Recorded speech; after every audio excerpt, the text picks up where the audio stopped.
इन दोनों नेताओं के साथ कुछ होने वाला है, यानी कि भविष्य कुछ होने वाला है, सारे विषयों पर बात करेंगे। आलोक तिवारी जी हमारे साथ मौजूद हैं। मेयर भी साथ में रहे तो वर्ल्ड रिकॉर्ड भी उनके नाम है। मेयर, विधायक, सांसद एक साथ रहने का ये बड़ा गौरव का विषय है। भूपेश बघेल जी खिलाफ में किसको लड़ाया जाएगा, क्योंकि उनके लेवल का भी तो एक चेहरा भूपेश चाहिए। बघेल जी तो ये मान लिया कि हम लोग इससे पहले भी बात किए थे कि विजय बघेल जी को केंद्रीय मंत्री वगैरह बना दें। हाँ, ये मैं तो बहुत सेकेंड लाइन को यहाँ के बड़े नेताओं ने बड़ी बेरहमी से दबाया है। यहाँ लीडरशिप को आगे बढ़ने का अवसर ही नहीं मिला है जी। उसके लिए जिम्मेदार लोगों को भाजपा आने वाले समय दंडित भी करेंगे, कहीं ना कहीं दंडित करेगी वो चाहे। लेकिन बीजेपी की एक चूक बड़ा नुकसान कर सकती है। जागेश्वर साहू के रूप में हम लोगों ने चुनाव देखा है यहाँ कि पैराशूट पे प्रत्याशी ला करके रमन सिंह जैसे मुख्यमंत्री 3 बार के मुख्यमंत्री ने कहा था कि मैं खुद लड़ रहा हूँ। उसके बाद यहाँ की जनता ने बीजेपी वहां तो कर दी। लेकिन एक सवाल अभी, जैसे कि आपने कहा कि लता उसेंडी चुनाव लड़ेंगे, चुनाव तो रमन सिंह भी लड़ते हैं राजनांदगांव से, चुनाव तो सरोज पांडे जी भी लड़ी है। मैं आपको पहले नगर से दुर्ग लोकसभा रही है। देखिए, सरोज पांडे जी के साथ स्थिति दूसरी है जी। भारतीय जनता पार्टी बेहद फूक फूक के कदम रख रही है। 2018 का नतीजा ये बहुत ही चिंताजनक रहा बीजेपी के लिए। मतलब जिसके जो मुंह आ रहा है वो बोलते रहे कि मुख्यमंत्री बन जाएंगे। तो मुख्यमंत्री क्या 3 लोग बना लोगे? और सरकार जाने के लिए जितने रमन सिंह जिम्मेदार है उससे ज्यादा कहीं सौदान सिंह का नाम इसलिए लोग बोलते हैं कि सबसे बड़ा जिम्मेदार सौदान सिंह को भी राष्ट्रीय उपाध्यक्ष बनाया गया है। उन्हें राष्ट्रीय कार्यकारिणी में मंत्री, फिर महामंत्री, उसके पहले राष्ट्रीय महिला मोर्चा की अध्यक्ष भी बनाया गया। तो ऐसा नहीं है कि जिला भाजपा अध्यक्ष जो अभी जितेंद्र वर्मा है वो ललित चंद्राकर, इनकी टीम जो है भारतीय जनता पार्टी को कोमा से बाहर निकाल करके उनके बड़े भाई राकेश पांडे जो राजनीति में बेहद सक्रिय हैं, उनको आगे करेंगे। प्रदेश कार्य समिति के मेंबर भी हैं अभी। उनका नाम कहीं से दुर्ग से हो या वैशाली नगर से, यहाँ कहीं से भी आगे करके उनको टिकट दिलाना था। और चुनाव परिणाम के लिए रमन सिंह तो चेहरा थे, तो उनके सिर तो ठिकरा फूटना ही है। लेकिन जिम्मेदारी से न सरोज पांडे बच सकती हैं और न सौदान सिंह बच सकती हैं। कल शनिवार का दिन मौसम खुशनुमा था, हल्की बारिश भी हो रही थी, थोड़ी ठंडक भी थी, लेकिन राजनीतिक पारा सुबह 7 बजे चढ़ गया। चढ़ने से मतलब यह है कि सुबह 7 बजे के आसपास सबके मोबाइल पर एक मैसेज आता है जिसमें लिखा होता है कि भाजपा की राष्ट्रीय उपाध्यक्ष बनाई गई हैं सरोज पांडे, उनके साथ डॉक्टर रमन सिंह, लता उसेंडी भी राष्ट्रीय उपाध्यक्ष बनाए गए हैं। सरोज पांडे राज्यसभा सांसद हैं और डॉक्टर रमन सिंह पूर्व मुख्यमंत्री है, बताने की जरूरत नहीं है, और लता उसेंडी पूर्व मंत्री है। अब सुबह खुशहाली का माहौल था, बढ़िया सब कुछ चल रहा था, दोपहर तक भी सब कुछ सही चला, लेकिन शाम को इसके मायने बदल गए। शाम को यानी कि जब चर्चाओं का दौर शुरू हुआ, बाजार गर्म हुआ, राजनीतिक गलियारे में जो पंडित अलग अलग बातें करने लगे कि आखिर इसके मायने क्या है, क्या इन दोनों नेताओं के साथ कुछ होने वाला है, यानी कि भविष्य कुछ होने वाला है, सारे विषयों पर बात करेंगे। आलोक तिवारी जी हमारे साथ मौजूद हैं, हरिभूमि के ब्यूरो चीफ हैं और वरिष्ठ पत्रकार हैं, जिन्हें आप लगातार सुनते रहते हैं। भिलाई टाइम्स में लगातार उनकी बातें सटीक एनालिसिस के साथ में बताते रहते हैं। आलोक जी, मैंने जैसे कहा कि सुबह माहौल अच्छा था, पारा चढ़ गया था, शाम को उसके मायने निकालने लगे लोग। मायने क्या क्या निकाल रहे थे आपको पता ही होगा, और लोग जो सुन रहे हैं उनको पता है क्या मायने निकाल रहे थे। भारतीय जनता पार्टी प्रारंभ से ही छत्तीसगढ़ के लोगों को, छत्तीसगढ़ के नेताओं को राजनीतिक महत्व देती रही है। पहली बार ऐसा हुआ है कि राष्ट्रीय कार्यकारिणी में 3 एक साथ उपाध्यक्ष बने हैं छत्तीसगढ़ से। ये बड़ी बात है। लेकिन मैं आपको बता दूं कि इसके पहले राष्ट्रीय महिला मोर्चा के अध्यक्ष करुणा शुक्ला जी को बनाया गया था, जो अटल जी की भतीजी थी। इसके पहले अपने भिलाई शहर से ही सत्यनारायण अग्रवाल जी, भाजपा के वरिष्ठ नेता हैं, उनकी पत्नी अनीता अग्रवाल को महिला मोर्चा का राष्ट्रीय कोषाध्यक्ष बनाया गया। 2009 के लोकसभा चुनाव जीतने के बाद सरोज पांडे जी का राजनीतिक हाइट बहुत तेजी से बढ़ा। उन्हें राष्ट्रीय कार्यकारिणी में मंत्री, फिर महामंत्री, उसके पहले राष्ट्रीय महिला मोर्चा की अध्यक्ष भी बनाया गया। तो ऐसा नहीं है कि पहली बार ऐसा कुछ हुआ है। रमन सिंह जी 2018 का जब विधानसभा चुनाव हारे तो राष्ट्रीय उपाध्यक्ष बनाए गए रमन सिंह जी। और रमन सिंह के साथ मध्य प्रदेश के शिवराज सिंह चौहान और वसुंधरा राजे सिंधिया को भी राष्ट्रीय उपाध्यक्ष बनाया गया। तो तीनों राज्य में भाजपा हार चुकी थी, तीनों मुख्यमंत्रियों को राष्ट्रीय उपाध्यक्ष बनाया गया। दरअसल भारतीय जनता पार्टी का जो संगठनात्मक ढांचा है यशवंत, उसको समझने की जरूरत है। भाजपा में जो संगठन का स्वरूप है, कांग्रेस और भाजपा में बेसिक बड़ा अंतर है।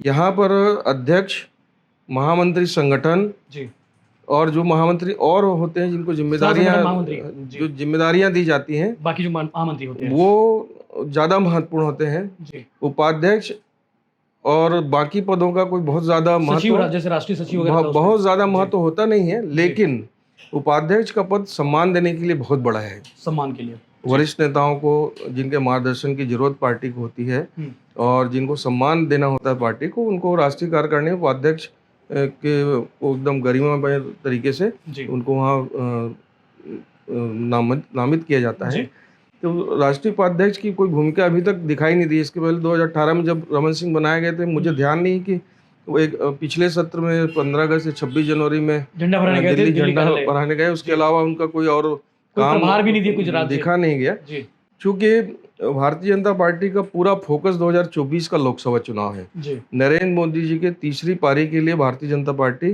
पूरी ताकत देश में झोंक चुकी है। जी, छोटे दलों को एकजुट किया जा रहा है। 36 दल उनके साथ साथ में है। एनडीए में आ गए हैं। जी, दूसरा, उन जिन सीटों पे लोकसभा का चुनाव हारे हैं जी, उनको लेकर के भी उनकी अपनी कार्य योजना चल रही है। संगठन को नए सिरे से वो मजबूत बनाकर कल कार्यकारिणी जी, उसी घोषित किए हैं। जी, छत्तीसगढ़ में 2023 में चुनाव है। जी, मध्य प्रदेश, राजस्थान, छत्तीसगढ़, ये तीनों राज्य का चुनाव है, इसलिए इसकी चर्चा यहाँ ज्यादा हो रही ज्यादा है। हो रही है कि इसके मायने निकाले जा रहे हैं, क्या मैसेज है। क्या मतलब जिसके जो मुंह आ रहा है वो बोलते कल रहे बोले जा कि रहे हैं। मुख्यमंत्री बन जाएंगे। तो मुख्यमंत्री क्या 3 लोग बना लोगे? 3 लोग बना लोगे, तीनों। है ना, तो ऐसा कुछ भी नहीं है। जी, मेरे को जहाँ राजनीतिक मेरी जितनी समझ है उसके हिसाब से मुझे लगता है कि भारतीय जनता पार्टी बेहद फूक फूक के कदम रख रही है। 2018 का नतीजा यशवंत बहुत ही चिंताजनक रहा। बीजेपी के लिए 3 बार की 15 साल की सरकार 15 सीटों में आके सिमट गई सिमट थी। गई। और कहीं ना कहीं 2018 के टिकट वितरण में और चुनाव परिणाम के लिए जी, रमन सिंह तो चेहरा थे, तो चेहरा थे, इसलिए मुख्यमंत्री थे वो। उनके सिर तो ठिकरा फूटना ही है। जी, लेकिन जिम्मेदारी से न सरोज पांडे बच सकती हैं और न सौदान सिंह बच सकते हैं। जी, टिकट वितरण वितरण में इन तीनों लोगों की बड़ी भूमिका थी। आप लिस्ट में एक नाम राजनीतिक छोड़ कल्याण दिए, की चीज की चर्चा होती रहती है और बातें होती सौदान शुरू से। सिंह को भी राष्ट्रीय उपाध्यक्ष बनाया गया है। जी, इस टीम में है अभी। 2 जोगी शासनकाल के दरमियान यहाँ वो राष्ट्रीय प्रदेश के संगठन महामंत्री बनकर आए थे। जी, तब से वो लगातार काम करते हैं और 2018 तक वो छत्तीसगढ़ में बतौर संगठन के कर्ता धर्ता रहे। जी, सरकार में पूरा काकस उनका था जी। और सरकार जाने के लिए जितने रमन सिंह जिम्मेदार है उससे ज्यादा कहीं सौदान सिंह सौदान सिंह का नाम इसलिए लोग बोलते हैं कि सबसे बड़ा जिम्मेदार तो आदमी। सौदान सिंह को भी राष्ट्रीय उपाध्यक्ष बनाया गया है। जी, इसलिए इसको मुख्यमंत्री या और किसी भी बड़े पद पे जोड़कर देखा जाना बिल्कुल सही उचित नहीं नहीं है। होगा। जी। एक सामान्य प्रक्रिया है, जी। वरिष्ठ जन है, सम्मान दिए हैं। इसलिए राष्ट्रीय उपाध्यक्ष बना दिया गया है। अब आने वाले समय में कई राज्यों का प्रभार भी दिया जाता है। पॉलिटिकल वेटेज मिलेगा कि नहीं मिलेगा? हाँ, पॉलिटिकल वेटेज वही सरोज राष्ट्रीय जी को उपाध्यक्ष है। सरोज जी को, रमन जी को बराबर राष्ट्रीय संगठन तवज्जो देती रही है। जी, सरोज पांडे जी इसके पहले महामंत्री थी, तो गुजरात, महाराष्ट्र जैसे बड़े राज्यों के प्रभार का प्रभार उनके पास रहा। जी, बनारस की लोकसभा की प्रभारी भी हो रही, एक बड़े उसकी तो ब्लॉक की। कहीं मतलब वजन कहीं कम नहीं हो रहा है। जी, पर छत्तीसगढ़ के मामलों में भाजपा बेहद फूक फूक के कदम रख रही है। कहीं भी वह संदेश नहीं देना चाहती कि हम कहीं भी पुराने चेहरों पे जी दांव खेल रहे हैं। दांव खेल रहे हैं। ये कहीं संदेश तो मैसेज नहीं है कि भाई आप लोग का काम अब राष्ट्रीय पे है। हाँ, आप राष्ट्रीय देखिए, रमन सिंह और सरोज पांडे जी की राष्ट्रीय भूमिका पहले से ही रही है बिल्कुल, और वो आगे राष्ट्रीय भूमिका ही तय होनी है। मुझे छत्तीसगढ़ के कतई नहीं मामलों में लगता ज्यादा अब दखल मुझे नहीं पार्टी नहीं लगता लेगी कि इनकी। कोई बहुत ज्यादा दखल की स्थिति इनकी रहेगी, क्योंकि जो पिछला रिकॉर्ड इतिहास गवाह है। 18 का चुनाव में जो टिकट वितरण हुआ, ऐसा लोग कहते हैं कि सरोज पांडे जी ने मतलब ठीक ठाक सीटें बांटी थी। 45 टिकट उनकी रिकमेंडेशन इनके कोटे में ही रही, ऐसी चर्चा है रहती है। राजनीति के लिए, इसकी हम पुष्टि नहीं करते। हम हमारे सामने तो बटी नहीं है जी। लेकिन पूरी चर्चा इस बात की रही कि रमन सिंह, सौदान जी और सरोज जी टिकट के मेन सूत्रधार थे। हुआ करते थे। जी, अब उनके कार्यकर्ताओं में हर्ष का होना वाजिब है। राष्ट्रीय उपाध्यक्ष पद बड़ा पद होता है और पिछले कार्यकारिणी में उन्हें स्थान नहीं मिला था, इसलिए स्थान दिया गया। जी, दूसरा, एक नाम और जो चौंकाने वाला है वो है लता उसेंडी लता उसेंडी का नाम। बस्तर से आती हैं। ये किसी ने सोचा नहीं था कि लता सेंडी को राष्ट्रीय उपाध्यक्ष। नहीं, मैं जहाँ तक समझ रहा हूँ यशवंत, देखिए भारतीय जनता पार्टी आदिवासी समाज को लगातार ये संदेश देने का प्रयास कर रही है कि वो उनके साथ है। एक के बाद एक प्रयास कर रही है लगातार। राष्ट्रपति पद पे किसी ने सोचा था कि द्रौपदी मुर्मू जी को इससे पहले राष्ट्रपति बनाया जाएगा। जी। राम नारायण कोविंद जी रहे इसके पहले। जी। अपने छत्तीसगढ़ से ही रेणुका सिंह जो सरगुजा से लोकसभा की मेंबर केंद्रीय हैं, मंत्री है। उनको केंद्रीय मंत्री बनाया गया।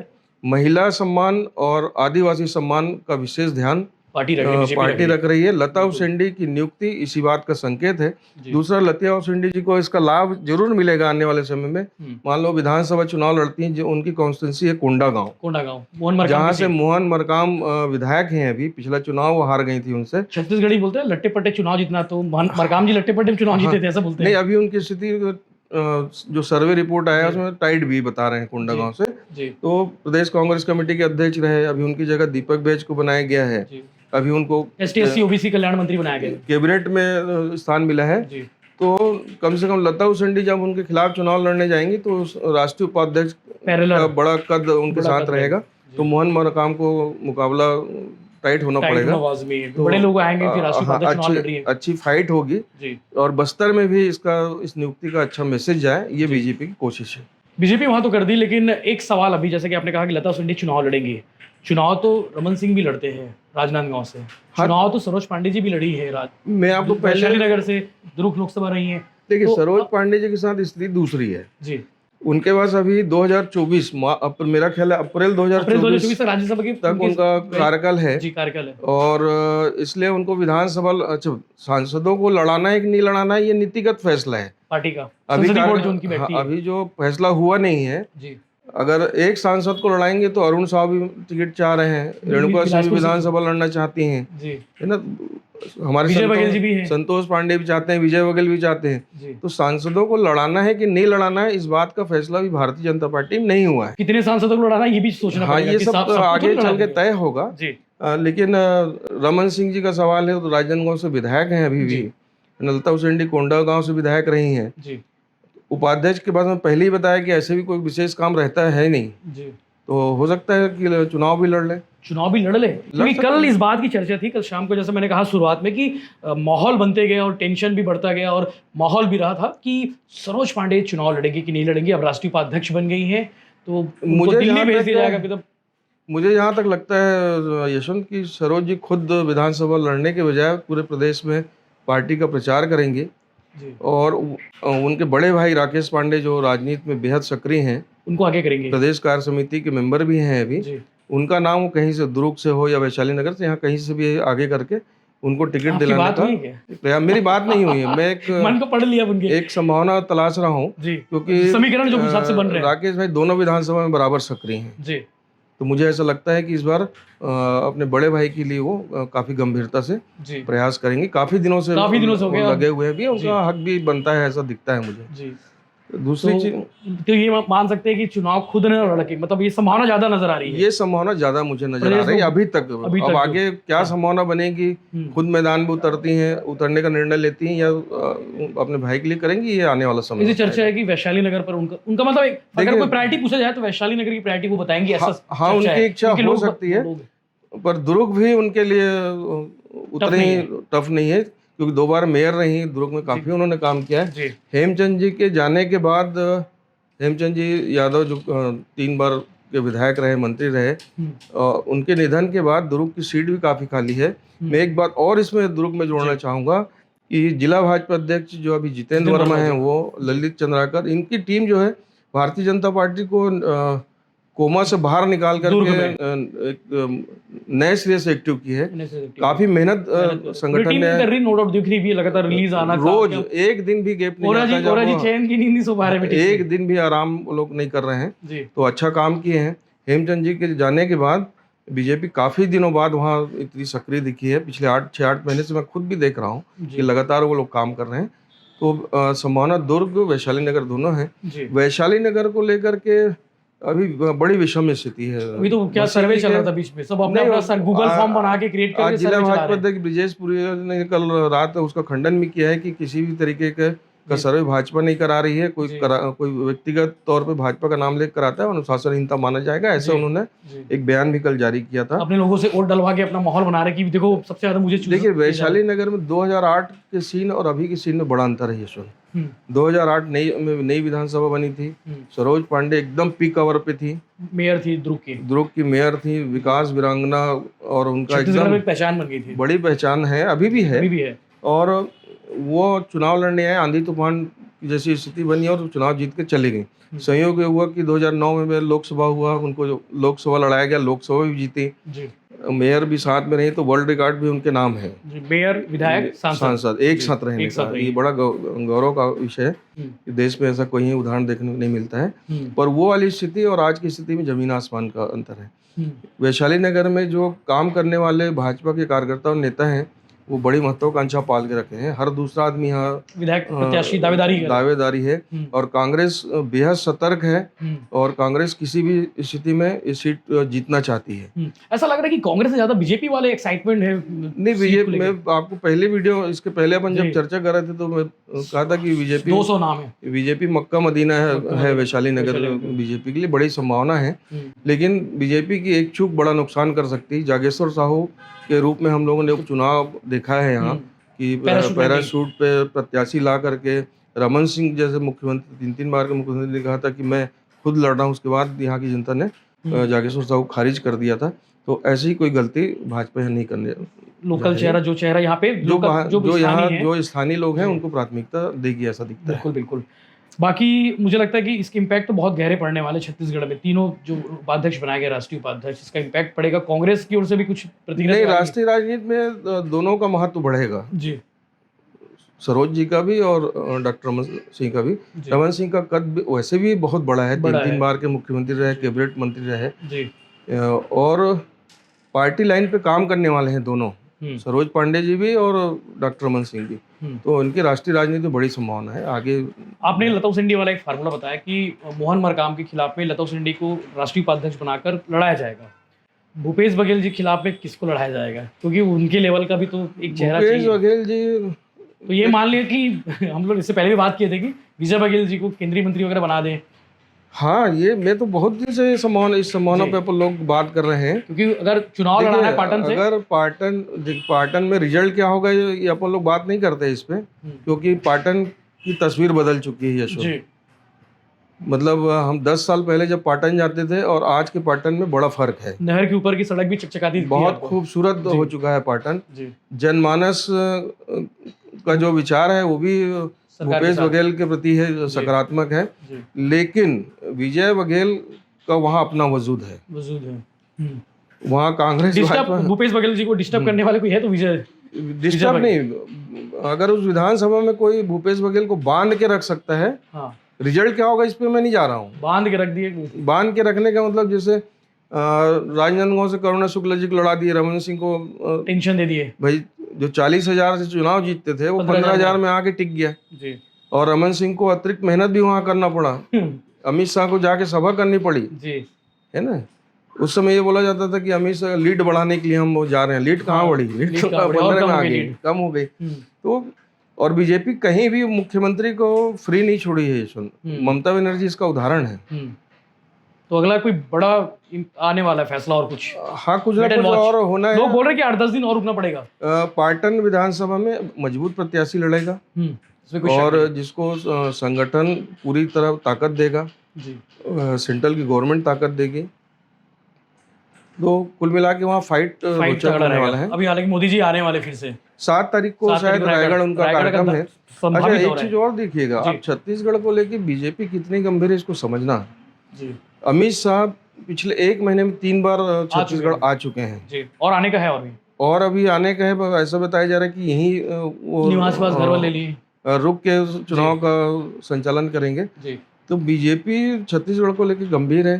बीजेपी के आला नेता इस बात को समझ गए हैं कि 15 साल की सरकार में सेकेंड लाइन को यहाँ के बड़े नेताओं ने बड़ी बेरहमी से दबाया है। यहाँ लीडरशिप को आगे बढ़ने का अवसर ही नहीं मिला है। जी। उसके लिए जिम्मेदार लोगों को भाजपा आने वाले समय दंडित भी कहीं ना कहीं दंडित करेगी। वो चाहे घर बैठाने का काम हो, चाहे वनवास हो, जैसा भी हो। जी। तो बीजेपी बहुत सख्त है, ऊपर का जो है लीडरशिप जो है। जी जी जी। तो चलो, मैंने बहुत सारे निकाले जा रहे हैं, हमने भी कुछ बात कर ली, चुनाव लड़ेंगी नहीं लड़ेंगी या किसी को आगे करेंगी सरोज पांडे जी, उस पर भी गहराई से बात हो गई। कोशिश करेंगे उनसे 1 to 1 करें, तो कभी ये सवाल जरूर करेंगे अब चुनाव को लेकर अब उनका क्या रवैया है, क्या मूड है, उस पर बात करेंगे। तो इस तरह के बाकी अपडेट्स के लिए बने रहिए के साथ में। इस 3 फैसले को आप कैसे देखते हैं, मतलब 3 फैसले मतलब इन तीनों के फैसलों को लेकर आप कैसे देखते हैं, ये हमें कमेंट करके जरूर बताएं। और क्या कुछ चल रहा है पॉलिटिकल, उस पर भी आप कमेंट कर सकते हैं। जय जवाहर। जय जवाहर।